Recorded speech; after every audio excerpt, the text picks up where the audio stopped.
I said, hey. Hey, what?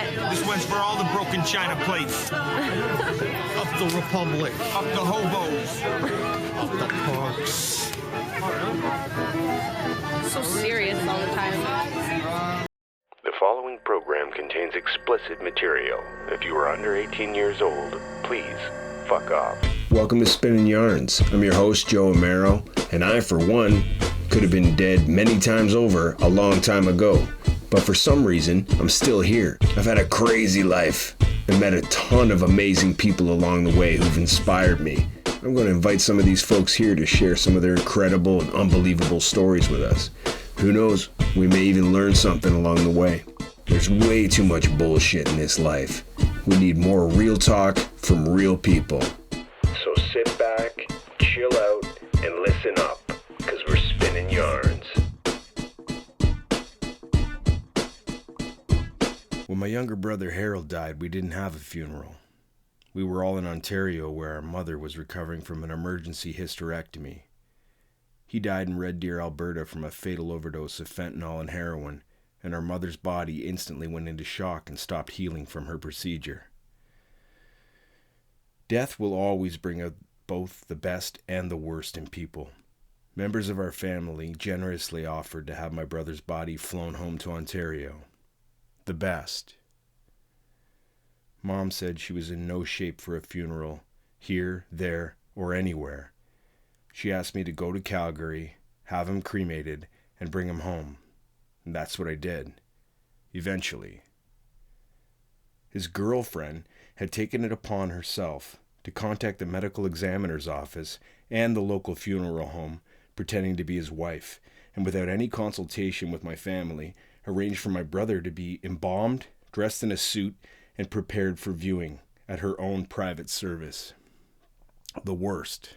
I found this all out upon arriving in Calgary while sitting in the Travel Lodge parking lot.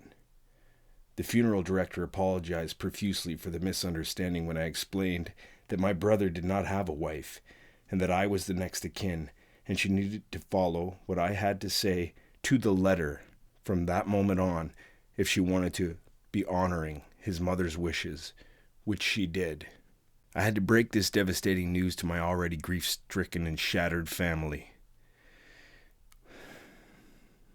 While they all tried to console each other 4,000 kilometers away, I phoned my mom and explained the situation and that I'd be attending my brother's service the following morning, a service my family wasn't invited to and could never make it to on time, even if they were.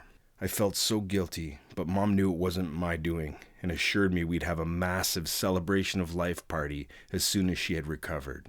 The next morning I saw my brother Harold's dead body and momentarily lost my mind. The funeral director warned me that he looked like he'd been beat up with a lot of bruising on his face. I laughed and told her that he usually did. Nothing could have prepared me for what I would see in that room on that bright spring morning. I entered the parlor, turned the corner, took one look at him lying in his coffin, and immediately had an out-of-body experience. Of course, I didn't realize that was what was happening until later. In the moment, I could just hear somebody saying, that's okay, over and over, to the point where I was like, who was that? Shut the fuck up. Then I realized I was looking down at myself standing at the coffin. I was up in the far corner at the ceiling of the room, looking down at myself, saying, that's okay. I thought to myself, you better get it together, man. Out of the corner, back into my body, and I'm saying, that's okay. That's just your body, it's okay. I spent some time with my brother and realized why we have funerals, as I was forced to move through the stages of grief and land on acceptance. There was no denying it. He was dead. And I was never the same again. In fair Dublin City, where the girls are so pretty. This is my brother James. I'm Jordan. We're from the Gin and Tonics. We're the brothers Brydges. We've been family with the HBC since the beginning. Yeah, old banditos. You know, they're fucking Neanderthals, aren't they? You got they're spitting on your fucking doorknobs, and they're spitting on your morals. And fuck, that's, well, I guess why I love them, man. That's where I get all my shivs. Carry the hat man, throw him across the lake, say check him back from Montreal, clean up his act, throw that guy in a sweat lodge. That guy's fucking nuts. He is a fucking nutter, and fuck, by the way, at the end of the time, fuck, I pray to all the gods that he's on my side. Yeah, he's a fucking nutter. Who uses a sleeping bag as a doghouse? Who uses a doghouse as a sleeping bag? Yeah. James and Jordan were brothers, like Hal and I were brothers. And we were all great friends for years. We were all brothers. Mostly we'd hang out one-on-one and in all the different combinations. But the times we got to spend all together were the best and some of my greatest memories. They were there for me when Harold died, and I tried to be there for them when they lost their mother. James was never the same after that. These boys loved their mother, Kathleen, more than the world. I loved her too. When I was living in Peterborough and got all messed up with cocaine, she always sent James with sandwiches for me because I was so skinny. Jordan got very sick with cancer. He managed to strengthen everyone he knew and put it all in perspective for us as he'd update his progress through his various treatments. He'd tell us all to stay positive and cultivate love. Then one day, the world lost this beautiful man too. After that, James was inconsolable. The last time I saw James was at Jordan's celebration of life service. He went out west, and I never seen him again. After a couple of years, he died too. We were all brothers. And then they were gone. He was so funny. Oh, you got to turn it on? Hello. Welcome. Hi. Hi. Hi, Tim. Yeah, it's nice to see you all here for James's birthday, right?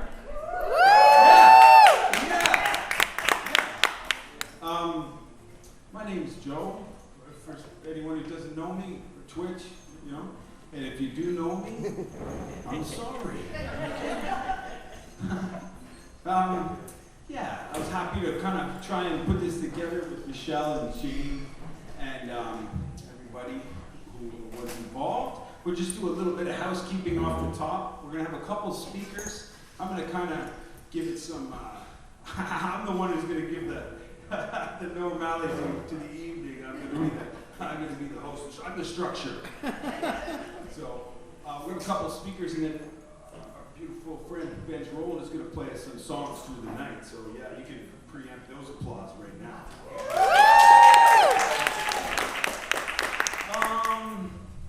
Yeah,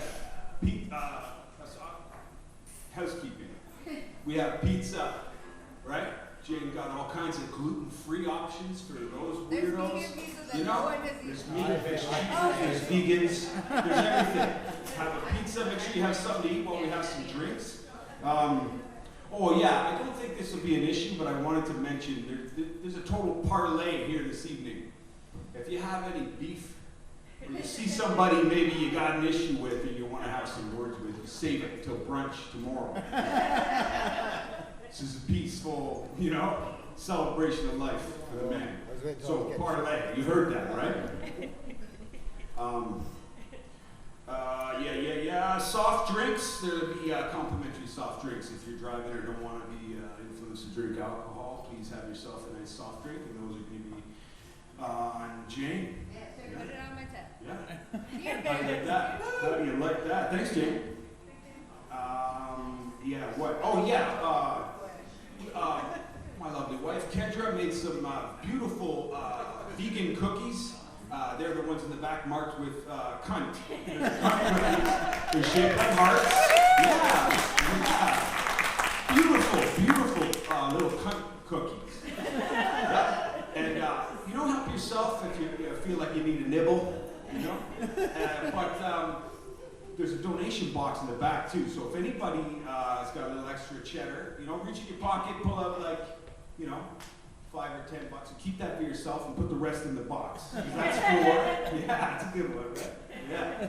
No bits, we're not here for, you know, comedy, man. I'm trying to be nervous. I'm nervous to speak here. This is, you know, it's a lot of nerves, but I'm happy to be here. I don't feel judged. I feel like support. I can feel the support coming from, it's a good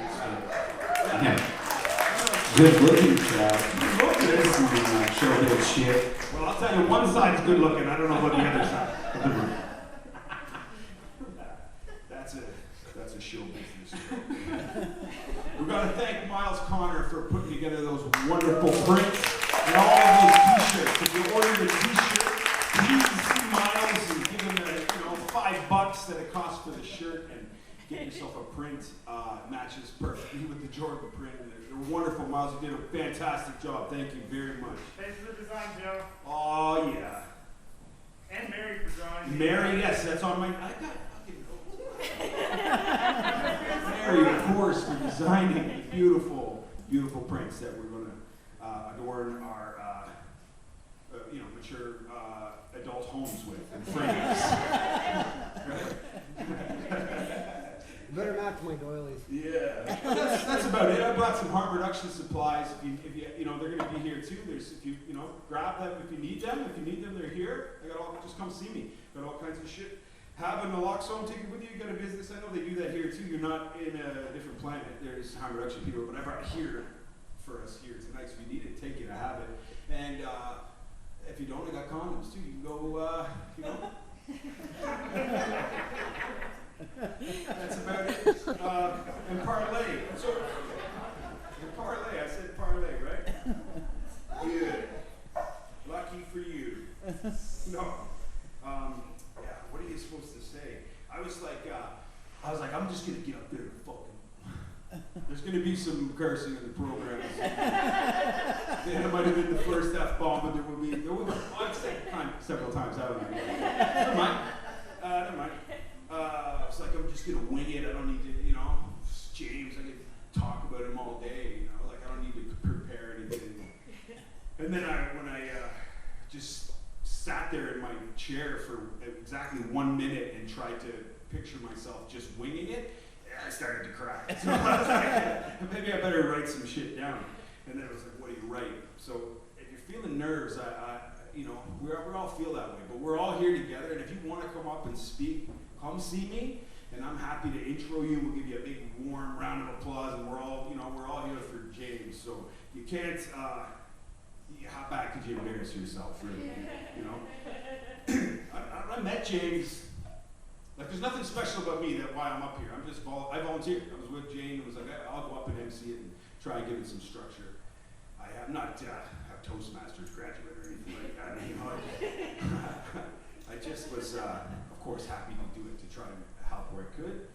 And I was trying to think, one of the things that is really special about me is that James picked me to walk with in life and be his friend, like all of you. And that was my good fortune. It was his good fortune too, but it was my good fortune. And I met James. This is funny. I met James while I went back to high school to convince my little brother to go back to high school. I was like, I'll go. Come on. I was already graduated high school. I just went back to the high school so he would go, because he was on student welfare, and if he didn't go to school, he was going to get kicked out, and I couldn't get my rent money. It's a long story, right? Broken home. So we were going to school. We were going to art school in Toronto, and we got off the subway, and we're walking to school, and who do we run into for the first time in our lives but Mr. James Brydges, right? And he was there with another friend, Jeffrey Barr, and they were squeegeeing at the corner of Bloor Bathurst. So that was the first time, I think, it might have been the first time I seen a squeegee kid. We were like, whoa, we were going to school. We were good kids. We were good, law-abiding, non-truant citizens. And then there's these guys, squeegee. So it was like, well, we have to go, lunch break. It's like, let's go talk to those squeegee dudes. Like, what's their story? They're crazy. And it turns out we were right.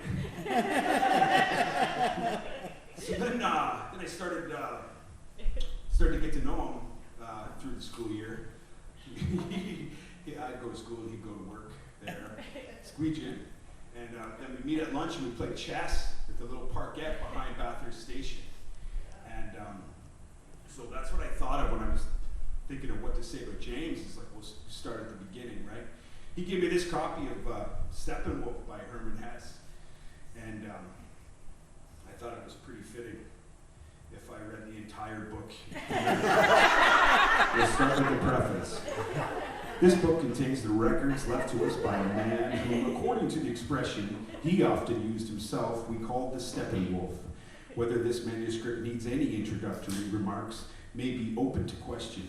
I, however, feel the need of adding a few pages of those of the Steppenwolf in which I try to record my recollections of him. What I know of him is little enough. Indeed, of his past life and origins, I know nothing at all. Yet the impression left by his personality has remained, in spite of all, a deep and sympathetic one. Like, you don't have to look too far, right? It's right there. And we're gonna have a whole bunch of speakers come up, who as many who want to. And Benji's gonna play us some songs. I got some things to keep it light, because we're not here to be sad. This is a celebration of life, and there's a lot of life there to celebrate. And so one time, let's hear for the birthday boy. And now make some noise for our friend Benj Rowland. As usual, I'm not going to say anything. I'm just going to hide behind music.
Gin and Tonics was for James what Hobo Banditos was for Hal. A positive creative outlet for a complicated and frustrated artist. Brilliant, both of them. Jordan and I really bonded over our brothers' similarities as we sympathized with each other's crosses to bear. Our pet monsters. We played a lot of shows together, two unique and atypical bands of brothers supporting each other and celebrating in a theater of the absurd, full blast, cranked to 11 until the wheels came off. Everyone loved what James, Jordan, Martin, and Benj were doing. Gin and Tonics were the real deal, and I loved to watch James perform. He was born for the stage, a true spectacle, and the center of attention, always. When Benj went on the road with his solo music, they kept it going with a fill-in drummer and called themselves Rum and Sprites. Later, Jordan and James were part of another band called Chubla, again with James on vocals.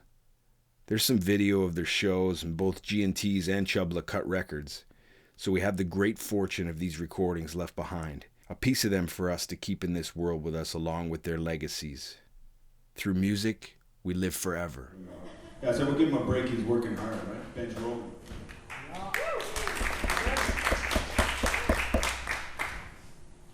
First time he saw Gin and Tonic, this kid was standing up, banging one drum with one stick. Fucking amazing. Fucking Jordan, Martin, you know, and then James. James is the singer?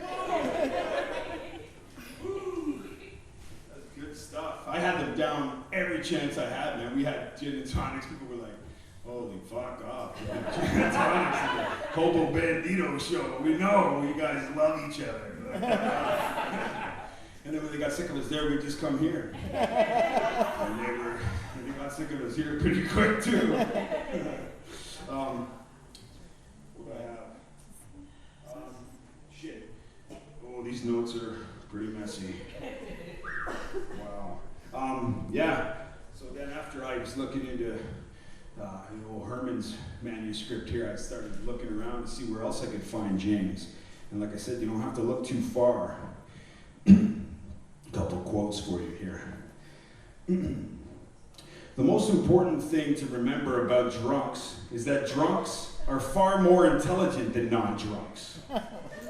They spend a lot of time talking in pubs, unlike workaholics, who concentrate on their careers and ambitions, who never develop their higher spiritual values, who never explore the insides of their head like a drunk does. Another one for you. Cram as much pleasure as you can into life and rail against the pain that you have to suffer as a result. You can't hate people unless you love them. And these immortal words. I drink because I'm thirsty. Shane McGowan. So let's see a show of hands. Who here did James single-handedly almost ruin the Pokes for the rest of their lives? Yeah. Oh man, that took a while to grow back. I could not. Oh man. You hear a fucking penny whistle or whatever. You know? Oh man. And then he started talking with an Irish accent. What the hell is this? Like, are you like Mickey Rourke playing Charles Bukowski in The Barfly? And you're doing like a deep dive method acting research study for the whole year?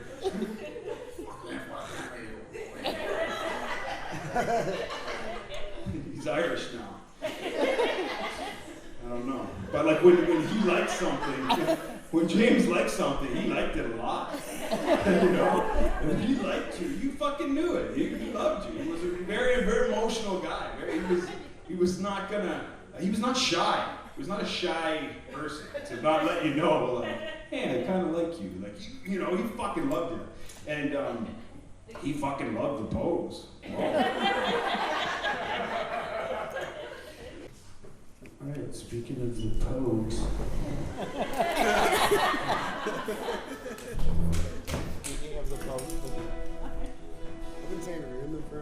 definitely made it so I can't not think of him whenever.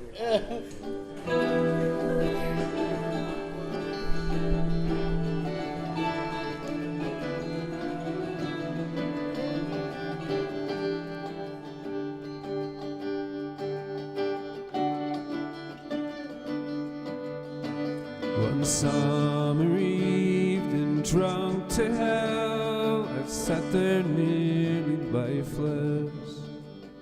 An old man in the corner sang where the water lilies grow. And on the jukebox, Johnny sang about a thing called love. And it's how we kid. And what's your name? And how'd you bloody know? In blood and death, neath the screaming sky, I lay down on the ground. The arms and legs of other men were scattered all around. Some cursed, some prayed, then cursed, some prayed, then bled some more. And the only thing that I could see was a pair of brown eyes that was looking at me. But when we got back, labeled parts 1 to 3, there was no pair of brown eyes waiting for me. A rove and a rove and a rove, and I'll go for a pair of brown eyes.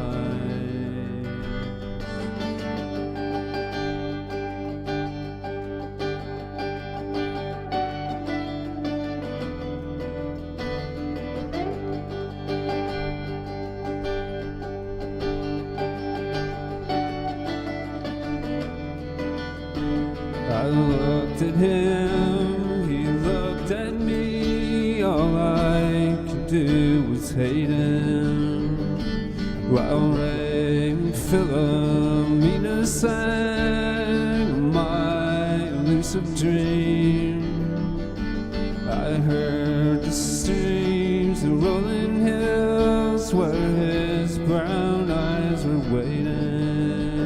And I thought about a pair of brown eyes that waited once for me. So drunk to hell, I left the place, sometimes crawling, sometimes walking. A hungry sound came across the breeze, so I gave the walls a talking. I heard the sounds long ago come from the old canal, and the birds were whistling in the trees where the wind was gently laughing.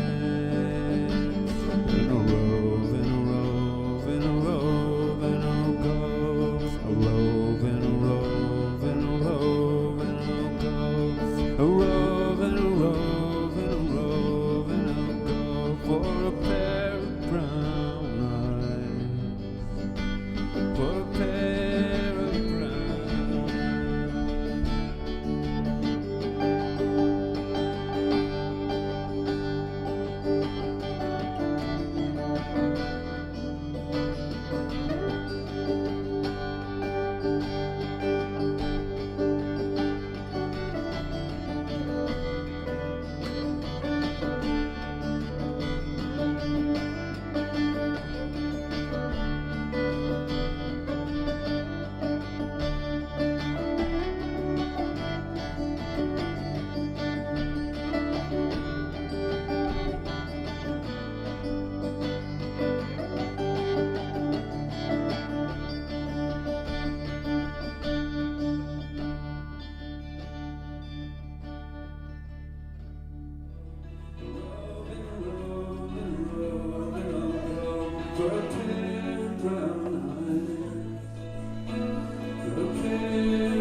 For Jordan's Celebration of Life service, we were all surprised with a beautiful print, designed by our friend Mary Goddard and printed by our friend Miles Connor at Renegade Apparel. Miles was also in Chubla with Jordan and James. It was a colorful cartoon caricature of Jordan holding a guitar case adorned with stickers from all of his many bands. At the top it says, "Cultivate Love." It really cheered me up on that day, and every time I see it hanging in its frame on the wall of my mature adult home. I wanted there to be a matching one for James. I reached out to Mary with a design idea and contacted Miles about printing. I also designed a t-shirt for the day, and Miles printed all of those at cost. They turned out beautifully. James's print says, "Made of Love," one of his many catchphrases. James's old flame Jane and Jordan's partner Michelle and I organized the event. Jane had an unofficial get-together last year, but when we found out there was not to be a service from the family, we put this together and threw it on James's birthday. Jane ordered pizza because it was James's favorite and got a big birthday cake that said, "Happy birthday, James, you cunt." That was his favorite word. My wife Kendra made vegan heart-shaped cookies that said "cunt" in white frosting. And we passed the hat around to begin collections to get a matching memorial bench in the park to go with Jordan's. Everyone came together and made it a special day. James and Jordan's brother Ross came in from BC, and Benj Rowland played us some tunes between people sharing stories. We had some laughs, and it was a celebration of life. When it was all said and done, we donated the leftover pizza and cake to the patrons at the bar downstairs, a bar James had been banned from many times. Bon appetit, you cunts. Sometimes you just have to pee in the sink.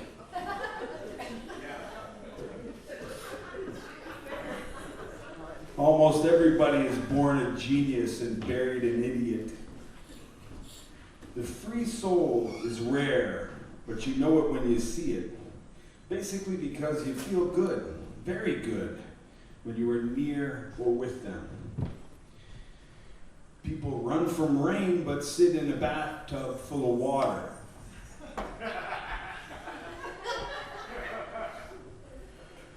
Great art is horse shit.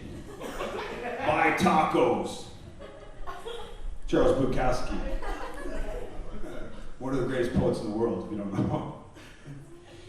Oh, it's James all through those pages. He loved Bukowski too. I think he was, after Shane McGowan, slowly turning into Charles Bukowski, which was a departure from his previous role, but is equally as interesting. The Bukowski years were saturated in a lot of heartfelt poetry. The truth hurts, and James was honest. He was a blunt guy. He was honest. He was going to fucking tell you how it was and shoot from the hip. So emotional too. I never met, we're talking on the drive up, I never met a more emotional person in my whole life. Like, he would cry when he was happy, he'd cry when he was sad, and cry when he was angry, and cry like, you know, when you're having breakfast. He was fucking crying a lot. Just like always on, you know. Yeah, well, he was,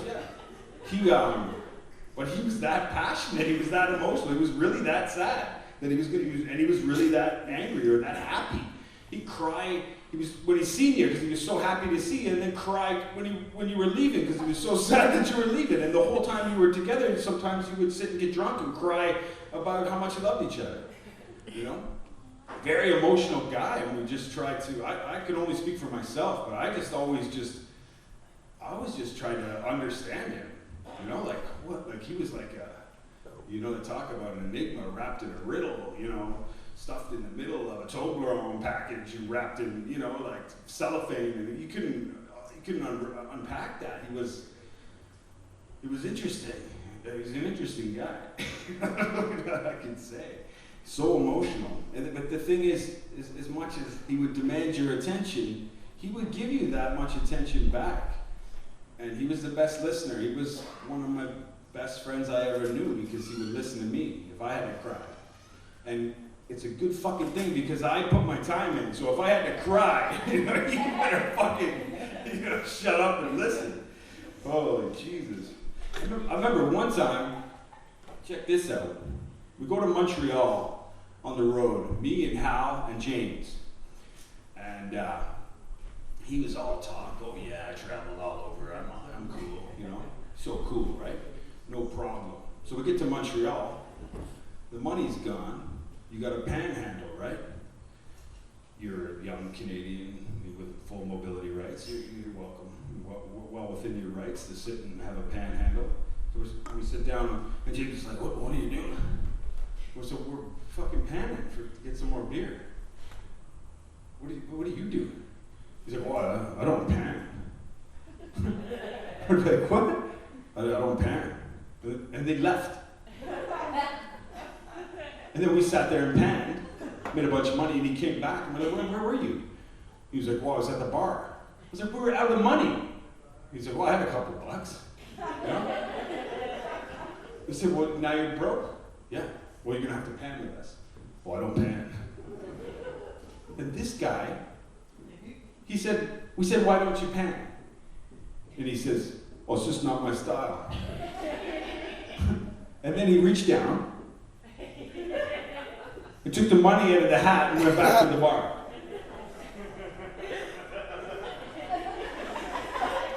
I wasn't sure where it would all land when we started organizing the party.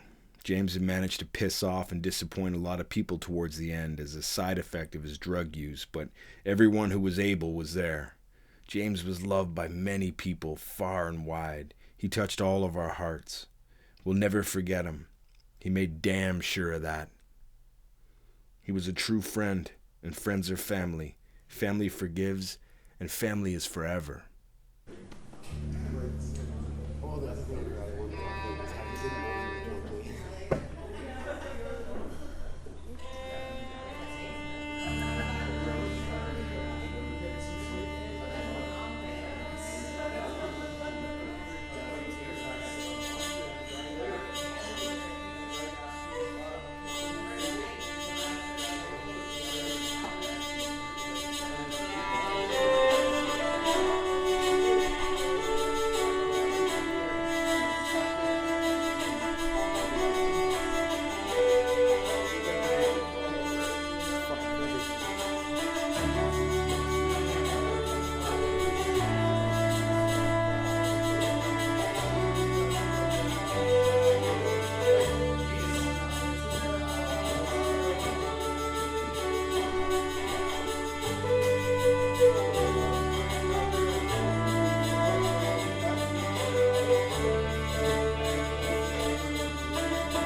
Not sending songs, they were a familiar duo in a town this is small.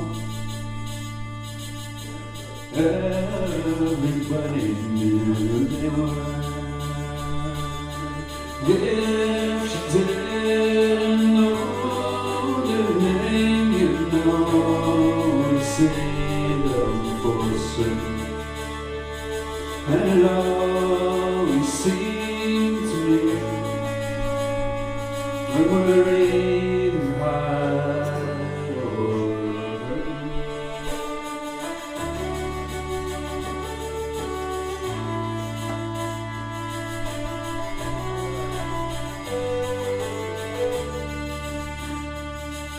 I've told me once how we go out in the bush for a week to pick the wild ginseng, and they come back in the town and sell it.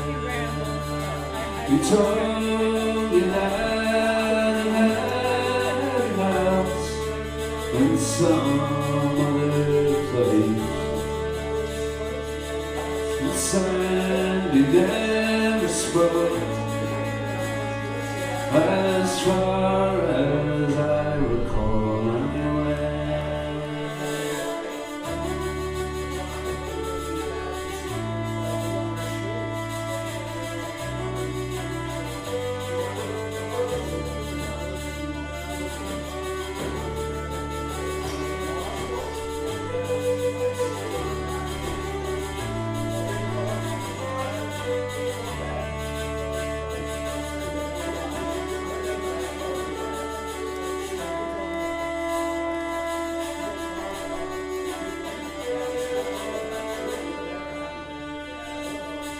soul, you must have died. And Sandy's head is turned to silver. I've seen them passing by. Never does if I don't remember. The once or twice we drank all night by a fire in the snow on the outskirts.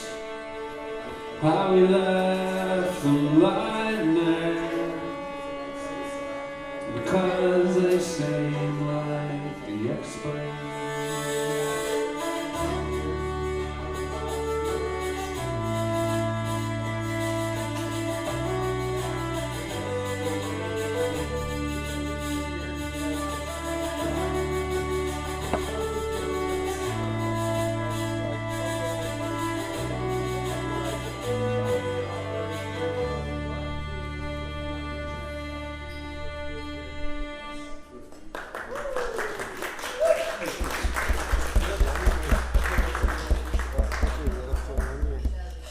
He's a baby. Fucking hurdy-gurdy man. Awesome. James was the best man at my wedding. And That's ridiculous. I was there. it's not ridiculous. Jealous. Jealous. I saw James on the morning of my wedding at the hotel. He got married in Oakville at the Power Boat Club. He thought that was funny. It was funny, but I see him in the morning. We're all getting ready. We're all putting suits on. You know, we're going to a wedding, right? My wedding. And James is there, my best man. And he said, I see him in the morning, and he says, "Hey, Twitch, you think I should shave?"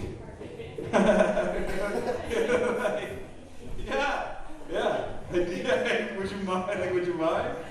So he fucking like back to the hotel room and had himself a shave. What a guy, eh? Do anything for you. Fucking think about that all the time. Do you think I should shave, or is it, you know, that kind of occasion?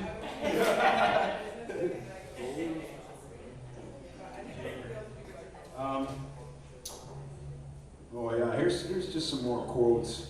They grabbed me, I want to share them. We're buried beneath the weight of information, which is being confused with knowledge. Quantity is being confused with abundance, and wealth with happiness. You can think about that for the rest of your life. You know, I'm trying to make some sense out of that. Well, here's one that really reminds me of James. If people are a little nervous about approaching you at the market, it's good. I'm not Chuckles the Clown or Bozo. I don't cut the ribbon at the opening of markets. I don't stand next to the mayor. Hit your baseball into my yard and you'll never see it again. or this one. I'm so horny the crack of dawn better watch out. Yeah. Tom Waits, right? James kind of always reminded me of Tom Waits a little bit. He was that kind of cat, you know. He just had that natural fucking jazz about him. He was music, you know. He was a song. He was a walking fucking Tom Waits album. Like Well, me and Uncle were just talking about that the other day. Yeah, he was just amalgamation of all these people. I think, like you said, Ross, he would just like dive into people. He'd study you. You know, he's probably a little bit of all of us. Probably didn't, you know, like as much as we had to offer as Tom Waits or Shane McGowan, but I'm sure there was a little bit of us being carried around in there too, in that crazy stew. But he just had that charming charisma. Like even with those teeth, he could, you know, he's charming. You see him chatting someone up, and they're just like, you know, into it. It's like, what? Like, how does he? You know, what is that? You know, he just had. It was just like, you know, magic. He was a magic guy. Had the charisma. Remember, like, I always thought like he was like from a different fucking world, like a different time. He was from a different era. You remember when he sometimes would cut his hair like short on the sides and pile it up kind of high, like he had that thing. Like, Yeah, right there. what the fuck? It's like the birth of cool, you know? He didn't give a fuck about trends. He was like, you know, getting a haircut. The first thing we did when we arrived on the day in Peterborough was take up Jane's friend Julia on her offer on hand-poke tattoos in James's honor at donation, and we even stuck around for a tarot card reading. Will my creative endeavors lead to financial security, freedom for me and my family? Okay. So you're asking about like your creative endeavors and like kind of the outcome, future outcome of them. Yeah. And regarding kind of finances. Yeah. And, yeah. As far as kind like of devoting wealth and abundance, and if it's like worth your investment. Worth my time, or should I? Yeah, exactly. Does it pay off? Okay. Alright. Yes. Okay, thank you very much. I think you already know. What? Your water's in the bag if you want it. Oh yeah, I love it. Yeah. That yes to me is very much, this is the art card. Temperance is also known as art in other decks. And so I think that's a really good, it's being kind of the alchemist and being able to take all of your experiences, which is kind of interesting because you were just telling me about like, you've had an interesting life. And so the challenge is the Queen of Cups, and she represents our inner emotional world. And so in this as a challenge to this art, maybe it's speaking of like needing to tap into like your emotions and be like vulnerable in this endeavor. And like, is that a challenge for you when it comes to like your art? Are you afraid of kind of being vulnerable? I'm gonna say no. Okay. No, not at all. Like the most successful things I've done have been like extremely vulnerable. Okay. Like more so than anybody has ever seen. You know, like yep. Like holy, like shit. You know. Okay. Like I don't. It's interesting. It should be in the challenge, and obstacles. I wonder if this work's gonna bring up some difficult feelings for you. Which is like at the bottom in the root of the reading is the High Priest, who represents kind of a spiritual life. Mentors, teachers. Do you have mentors, teachers in this with like in regards to your art? It's like kind of a major card coming up.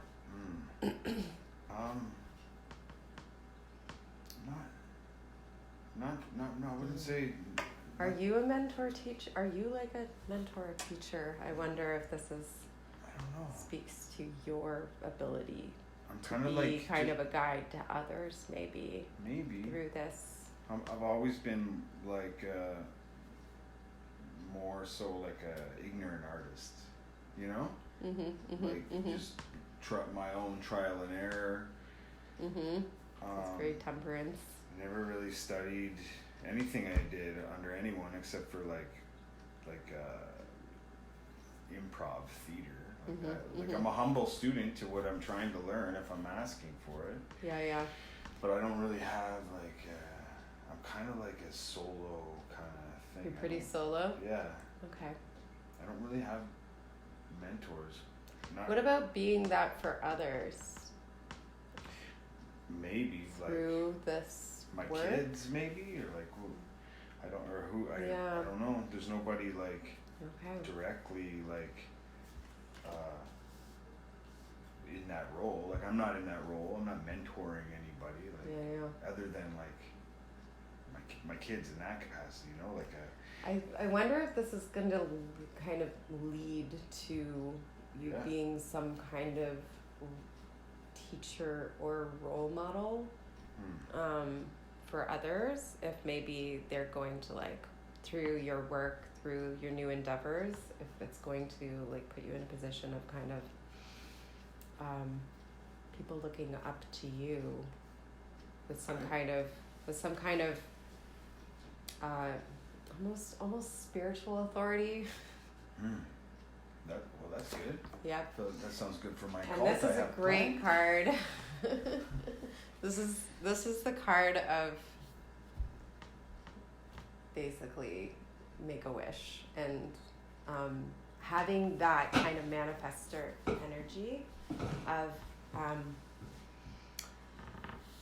the cups are kind of your creative and emotional accomplishments up to this point, and then being able to kind of be proud of where you're at and coming from a place of abundance to be able to make your dreams and wishes come true, essentially.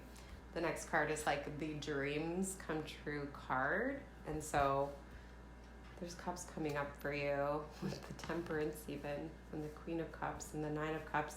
It's literally like that you have the luck is on your side for things to work out. So all right, see that as a good, and that like luck is also has been on your side.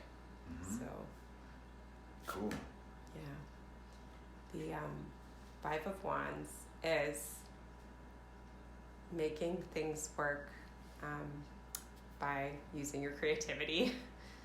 But it can be like a bit of a creative struggle, but putting the pieces together, and then like this is also an echo of the High Priest. So there is this like being able to like affect others with being able to, if people can maybe coming to you for solutions, creative solutions. So I think it's like if we're talking about like, you know, this things working out with your creative endeavors, and then we've got another kind of people coming to you for creative solutions card here with the High Priest as the higher echo of it. So I'd say it's another like you're going to be in some kind of role of like role modeling to others. Okay. Yeah. And then this is the Victory card. Comes after the Five of Wands and success, you know, and it's literally means victory. And you can see like the person is on the horse, and there's a bit of like a laurel wreath or something on the wand, and it's gotten through this, you know, 5 of kind of the creative struggle, and then like coming out on top. So I see it as okay. So like go over this reading a bit, because the Temperance and the Queen of Cups. I mean, this is the Temperance coming out in an art reading, I'd say, is really positive. And it's also has a signature of like Aquarius here, which is unconventional art. And the Queen of Cups being in the challenge position, maybe that this is going to present some emotionally vulnerable situations that that will be a challenge.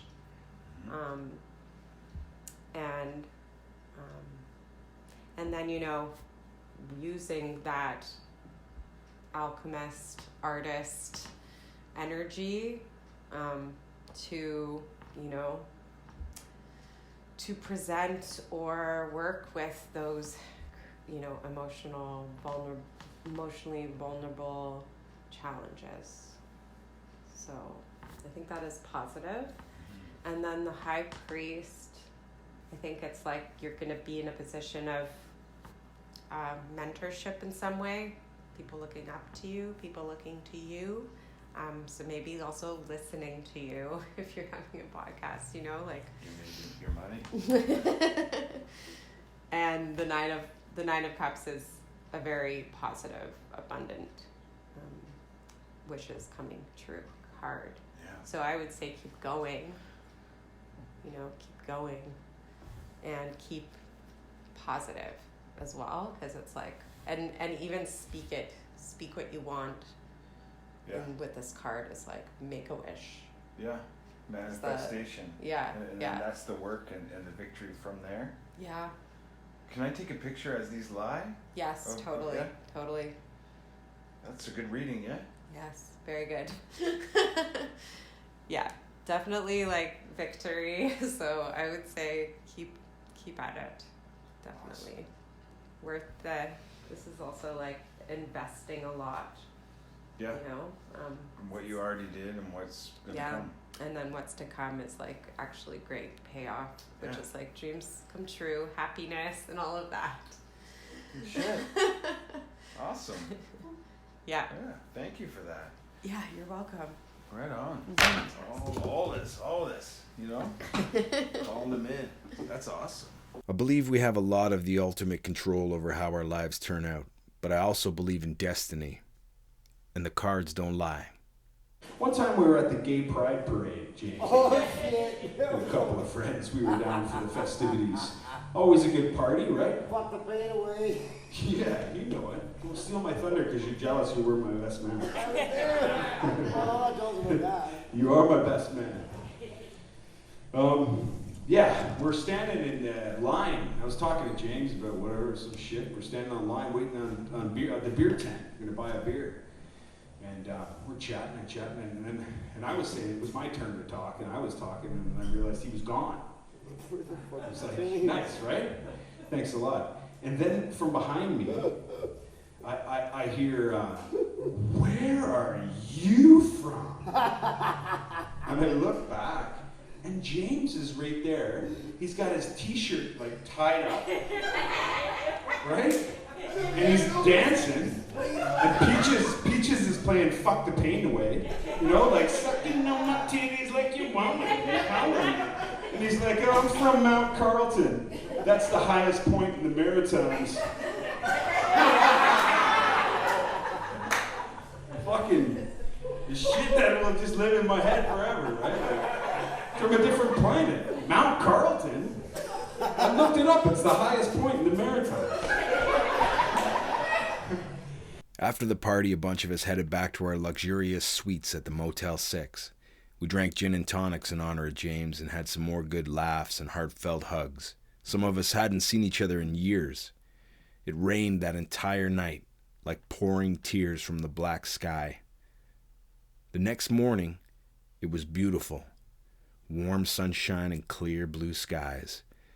Everyone from the motel met up with a bunch of others from the celebration for brunch. We went to PJ's Diner, one of James's favorite Peterborough eateries, for steak and eggs. They were out of steaks, so we had eggs, with various other selections of breakfast meats. There must have been 20 of us in there, taking up one whole side of the restaurant. I can't even remember the last time I had brunch, never mind with 20 friends. We all had our James Memorial t-shirts on that say, "Who's a fucking cunt? Everyone but me," in fluorescent pink letters. Our waitress said she loved our t-shirts and told us her name was Cunlifter, but in high school they all called her Cuntlifter, and she even printed it on all of her sports jerseys. Then, when she ran out of water glasses, she served someone in a coffee mug that read, "Roses are red, violets are blue, my panties get wet just thinking of you." We laughed and laughed, and it felt so good. All the while, outside on the street, fire trucks, ambulances, and police cars raced to the scene of a car crash. Then we said our goodbyes and headed home as it started to rain again.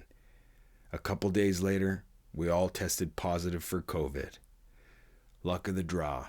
We were off, like working with the Moscow State Circus. Maybe I was, I'm back. He'd just be back. He was always there. He would just show up all the time. He was magic like that. And he was always there for me. Every time I needed him, he was there. And he gave me so much good literature. Mikhail Bulgakov, who wrote The Heart of the Dog and The Master of Margarita. Mikhail wrote, the most amazing combinations can result if you shuffle the pack enough. Right? Master of Margarita. Then in The Heart of the Dog, he wrote, why bother to learn to read when you can smell meat a mile away? Yeah. James is in all that shit. And I know I went through this with my brother, and I was just talking, little Richard came in from Montreal, and we were talking about how in the beginning how hard it is, and it's just ultra sad. But then later, like it doesn't get easier, and it's still sad, but it changes. And you start to just laugh, and you remember the good times, you know, and you'll just laugh. You'll think of them and just laugh. And that's what you do when this happens, is you train yourself to bring them forward with you, right? That you bring them forward, and you'll be like, one day you'll be like, you'll have social anxiety, and you'll be like, fuck that, you'll throw that James gate on. Start walk into your job interview with a handful of sunflower seeds, you know? One of those dental floss things. Yeah. And bring them forward, because they're always here with you. So it's not going to get easier, but it's going to get different. So surprise, James is going to make it different again. You know? He always did.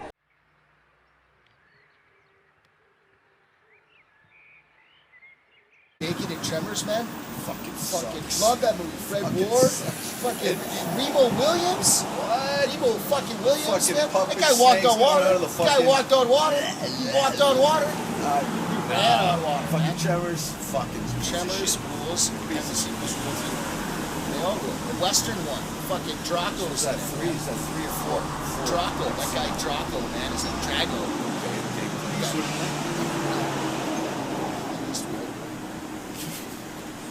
What are you talking about?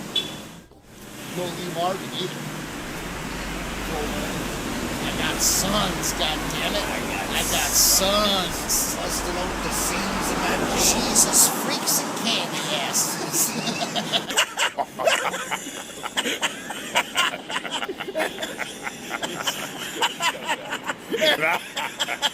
Oh shit.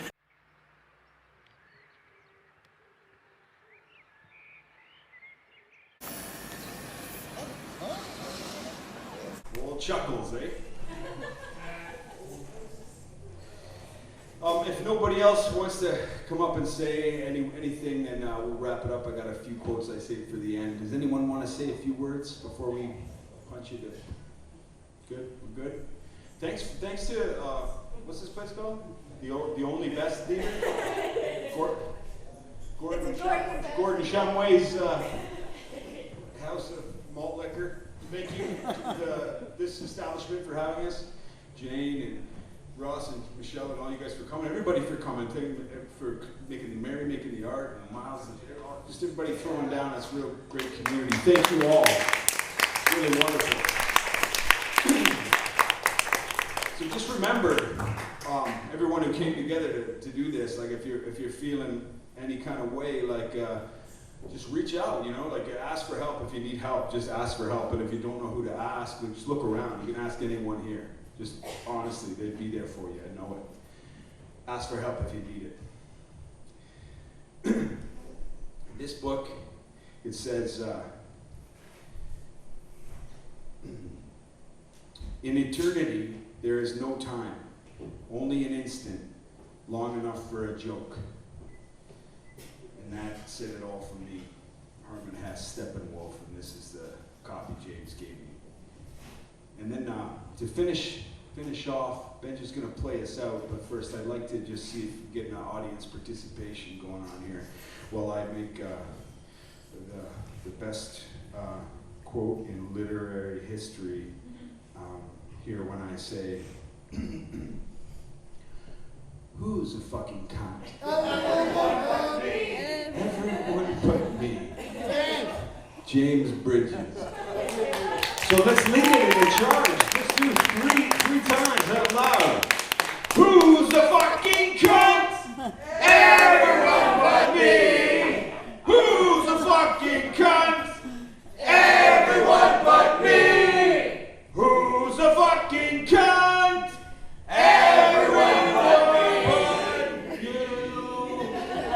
Happy birthday, James. We love you, man.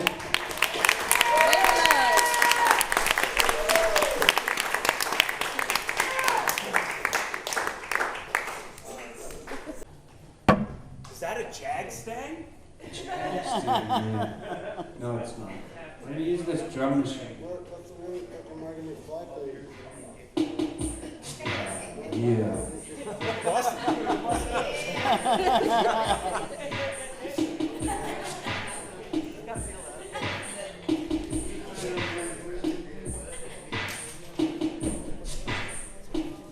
You have to use a loony for a pick.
Life itself is the real celebration. Celebrate your family and friends and loved ones every day. Praise and encourage them. Build them up. Love them and cherish them. Forgive them. Support them. Life itself is the unconventional art. Be vulnerable. Be yourself. If you're struggling, ask for help. Reach out. Someone will be there. You're not alone. Somebody loves you. And through endurance, we conquer. I'll let you guess what the tattoo says. Happy birthday, James. We love you. You cunt. See you next time on Spinnin' Yarns. Remember that. Remember that. Spinnin' Yarns is brought to you by Hi-Fi Umbilical Productions. We're 100% DIY with zero tolerance for intolerance. Spinnin' Yarns is recorded on stolen land in front of a live studio audience. You can connect with us on Facebook, Instagram, Twitter, YouTube, Gmail, and Linktree at Yarn Spinnin'. Please like, follow, and share to show your support. We're building this together. Spinnin' Yarns is available on Spotify, Apple Podcasts, and everywhere else you kids go for podcasts these days. Check out our Patreon if you'd like to help out the show, and you can always find us on the web at our landing site, joeamero.com. If you'd like to be a guest on the show, reach out. Let's shoot the shit. We're just spinning yarns, connecting with respect and respecting the connections. Peace be with you, and let the peace be known.